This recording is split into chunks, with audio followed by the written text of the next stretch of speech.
ఇప్పటికైనా మీ పద్ధతి మార్చుకోండి. మీ వాళ్ళకి చెప్పండి, ఈ దౌర్జన్యాలు ఇవి పనిచేయవు, మంచిది కాదు. సూర్యాపేట వ్యాపారస్తుల్లో కూడా అద్భుతమైన తిరుగుబాటు శక్తి ఉంది, త్యాగాలు చేసే గుణం ఉంది. నిజాంకు వ్యతిరేకంగా మొట్టమొదటిగా సూర్యాపేటలో సమావేశాలు ఏర్పాటు చేసింది సూర్యాపేట వ్యాపారస్తులే. గట్ల నేను అందరిని భయపెట్టిస్తాను అనుకోవద్దు. నిజాం కంటే మించిన పెద్ద అధికారాలు మీ దగ్గర ఏం లేవు. సరైన పద్ధతి కాదు. మేము వీళ్ళ ఇండ్లు కొడతాం, వాళ్ళ ఇండ్లు కొడతాం, వీళ్ళ మీద దాడి చేస్తాం, వాళ్ళ మీద దాడి చేస్తాం. ఇది ప్రజాస్వామ్యంలో ప్రజల ఆదరణ పొందే విధానం అది కాదు. గతంలో మీ పట్ల భయం, సందేహం ఉంది ప్రజలకి. దాన్ని ఇప్పుడు నిజం చేసుకునే పద్ధతిలో పనిచేస్తున్నారు మీరు. నేను కౌన్సిలర్ సోదరులందరూ కూడా విజ్ఞప్తి చేస్తా ఉన్నా, సోదరి మనులందరూ విజ్ఞప్తి చేస్తా ఉన్నా, సరైనది కాదు. వ్యక్తిగత కక్షలు పెట్టుకోవడం, ఒకరి మీద ఒకరు దాడులు చేసుకోవడం సరైనది కాదు. ఇవాళ గండూరి పావని కృపాకర్ రెడ్డి మీద జరిగే దాడిని తీవ్రంగా ఖండిస్తున్నా. ఇదే సందర్భంలో ఆమెకు ధైర్యం చెప్పడానికి ఇక్కడికి వచ్చిన మా సీనియర్ నాయకుడు వై వెంకటేశ్వర్ గారు, దాదాపు 70 సంవత్సరాల వయసులో పెద్ద మనిషి. నా వయసును, నా అనుభవాన్ని గౌరవిస్తారు కదా అనుకుని వాళ్ళ దగ్గరికి పోతే, నచ్చ చెప్పడానికి పోతే మీద పడి దాడి చేసి ఆయన కూడా గాయపరిచి ఆయన బట్టలు చింపి దుర్మార్గంగా ప్రవర్తించారు.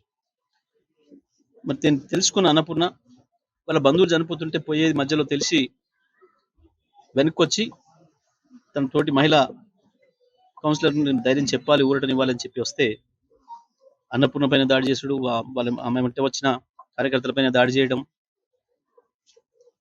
ఇది మంచిది కాదు. నేను సూర్యాపేట ప్రజలందరూ కూడా విజ్ఞప్తి చేస్తా ఉన్నా, అన్ని పరిశీలించండి, గమనించండి ఏం జరుగుతుందో. గత 10 సంవత్సరాలు సూర్యాపేట ఎంత ప్రశాంతంగా ఉందో అందరికీ తెలుసు. కానీ ఆ ప్రశాంతతను చెడగొడతాం, ఇక్కడ ఏందో అల్లరి చేస్తాం, ఏందో చేస్తామని అనుకుంటే మంచిది కాదు. అది సాగనివ్వరు, సూర్యాపేట ప్రజలు కూడా కోరు. కాబట్టి ఇప్పటికైనా ఇటువంటి మానుకోవాలి. కేసులు, పోలీసులు వీళ్ళ మీద ఆధారపడి పనిచేసే విధానం కూడా మంచిది కాదు. నేను కేసులు పెట్టొద్దని చెప్తా ఉన్నా ప్రతి సందర్భంలో. కొట్టుకోవడాలు, కేసు పెట్టుకోవడాలు సరైనది కాదు. అది అభివృద్ధికి ఆటంకం అవుతుంది. ఇది కేవలం ఫ్యూడల్ లక్షణం, ఫ్యూడల్ విధానం. ప్రజల మధ్యన ఘర్షణలు పెట్టడం అనేది అది భూస్వాముల లక్షణం, అభివృద్ధి నిరోధకుల లక్షణం. కాబట్టి అది సరైనది కాదు, వద్దు అని చెప్తా ఉన్నాను. ఇప్పటికైనా జరిగిన తప్పులు తెలుసుకొని కౌన్సిలర్లు ఇప్పుడు కూడా అందరూ కూడా కలిసి పనిచేసి సూర్యాపేట పట్టణ అభివృద్ధి పైన దృష్టి పెట్టండి, పచ్చదనం పైన, పరిశుభ్రత పైన దృష్టి పెట్టండి.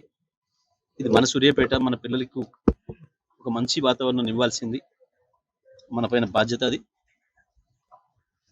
కాబట్టి ఇప్పటికైనా అందరూ కూడా ఆలోచించుకొని ఆ పద్ధతుల్లో మళ్ళీ కలిసిమెలిసి ఉండడానికి ప్రయత్నం చేయాలని చెప్పి నేను గౌరవ కౌన్సిలర్లు, సోదరిమణులందరూ కూడా చెప్తా ఉన్నా. నిజమే, ఒక సందర్భం వచ్చింది, ఒకరి అభిప్రాయం ఇంకొకరికి ఉండాలని లేదు. ఎవరి అభిప్రాయం వాళ్ళు వ్యక్తీకరిస్తారు. ప్రజాస్వామ్యంలో గొప్పతనమే అది. మా అభిప్రాయాన్ని నువ్వు చెప్పలేవు కాబట్టి నీ ఇంటి మీద దాడి చేస్తాం, నీ మీద దాడి చేస్తామంటే అదేం పద్ధతి అవుతుంది? మీ కారణాలు మీకుంటాయి, వాళ్ళ కారణాలు వాళ్ళకు ఉంటాయి. ఒక్కొక్క మనిషిని ఇష్టపడడానికి, ఒక మనిషిని వ్యతిరేకించడానికి ఎవరి కారణం వాళ్ళకు ఉంటుంది. పైగా ఆమె బీఆర్ఎస్ పార్టీ సంబంధించిన బీఆర్ఎస్ మీద గెలిచిన కౌన్సిలర్. సార్ ప్రస్తుతం ఇప్పుడు ఏదో కారణం చేత పోయిండొచ్చు, ఇతర పార్టీ పోయింది, నేనే కక్ష పెంచుకోలేదే. నిజంగా 4 సంవత్సరాలు చాలా అద్భుతమైన పని జరిగింది.